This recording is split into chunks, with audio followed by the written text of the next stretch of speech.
Secretary Powell was beloved here at the State Department at C Street and at our embassies and consulates around the world. He came to the State Department after a long and extraordinary career in the U.S. Armed Forces. He was General Powell, former chairman of the Joint Chiefs, when he walked into the Oval Office to be sworn in as our nation's top diplomat. After that, he was Mr. Secretary.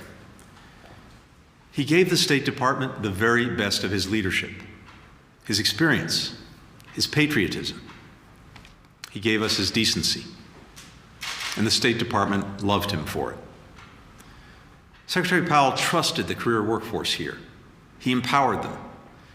He made sure that the desk officer who knew a particular country or issue most deeply was the one who got to brief him or the president. He told his staff that they didn't need to worry about getting him fancy lunches. Hamburgers and hot dogs were just fine. When he hopped onto the elevator, he'd pull others on with him. He didn't bother with formalities. And he wasn't overly concerned with hierarchy either. He wanted to hear from everyone.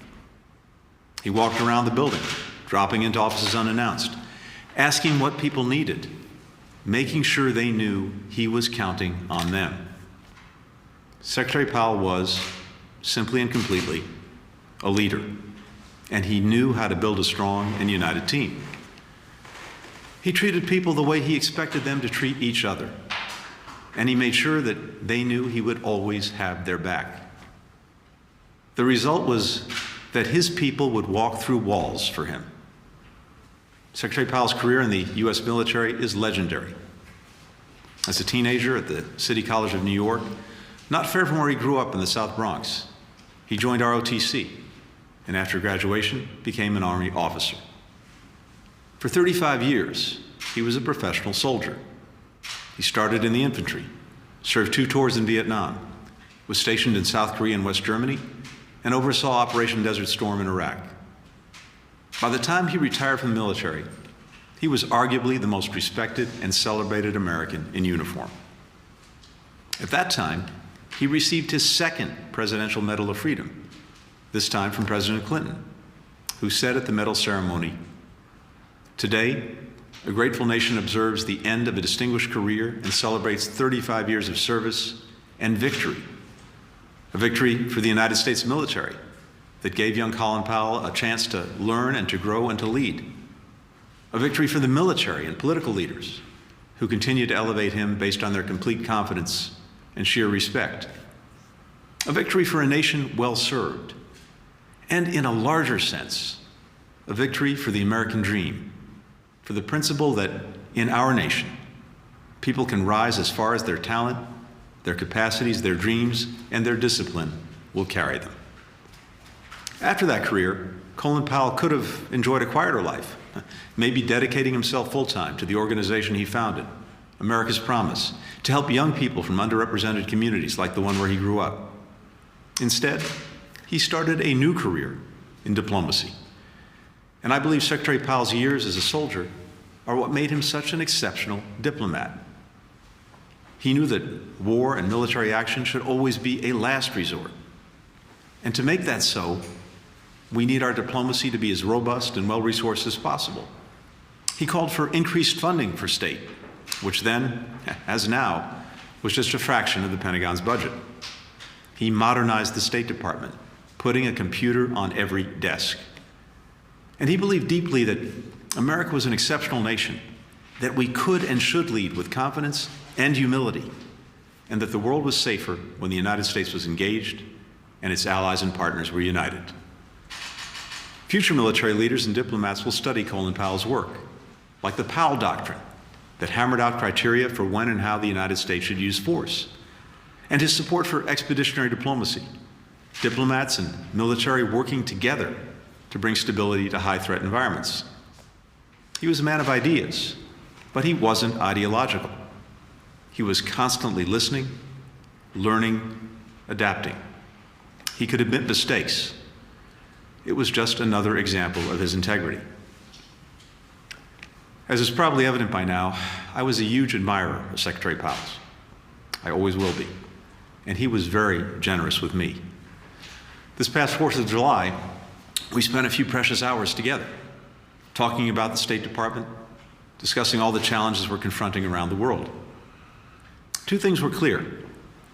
Secretary Powell's depth of knowledge about world events was unmatched, and he loved the State Department and wanted it to thrive. So today is a sad day for us here at State, especially for all those who worked for and with Secretary Powell, and will never forget the experience. Our thoughts are with Alma Powell and the entire family today, to everyone who loved him. Colin Powell dedicated his extraordinary life to public service because he never stopped believing in America. And we believe in America in no small part because it helped produce someone like Colin Powell. Thank you, Mr. Secretary.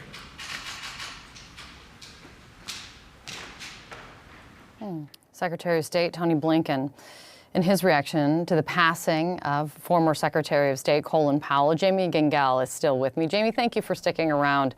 Sure. As we heard from the Secretary right there. What did you think of his remarks? He was simply and completely a leader. Absolutely correct. And also I thought it was very important that he talked about General Powell. Even though he became Secretary of State, you heard Secretary Blinken say, we still called him General Powell. His lack of formality. Hamburgers and hot dogs were fine. If he was getting in an elevator, he would pull other people in with him.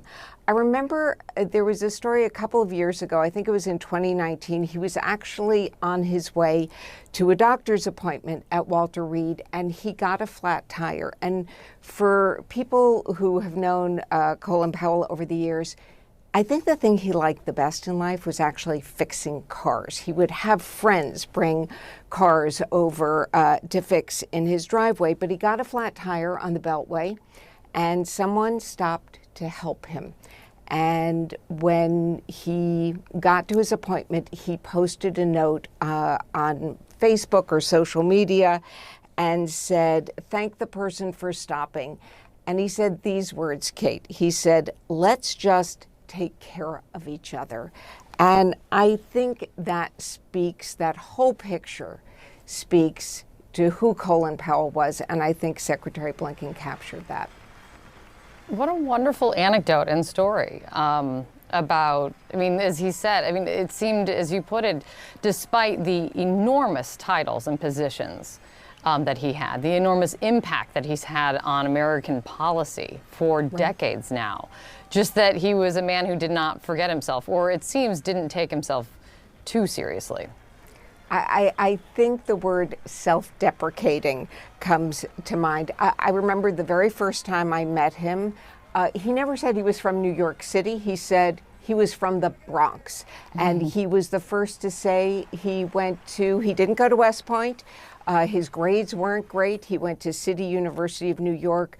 And the fact that he could make it, rise to be chairman of the Joint Chiefs, become Secretary of State, I think he took great pleasure in making sure that everybody knew that from his upbringing on the stoops of the Bronx to a city school, that you could make it. Absolutely. Jamie, thank you, as always, for being here. Yeah, it's your boy. 80 on the house, boys.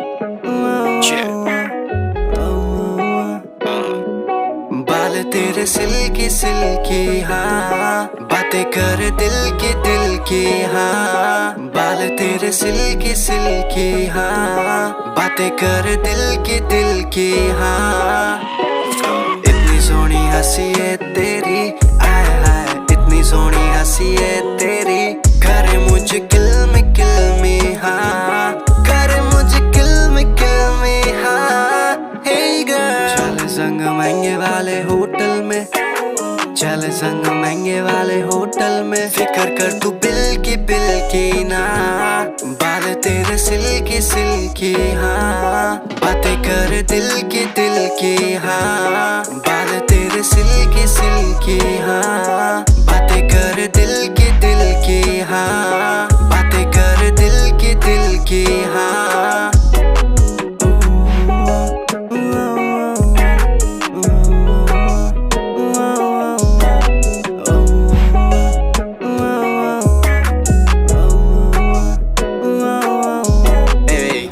नजर ये मेरी जब तुझ पे पड़ी कुछ तो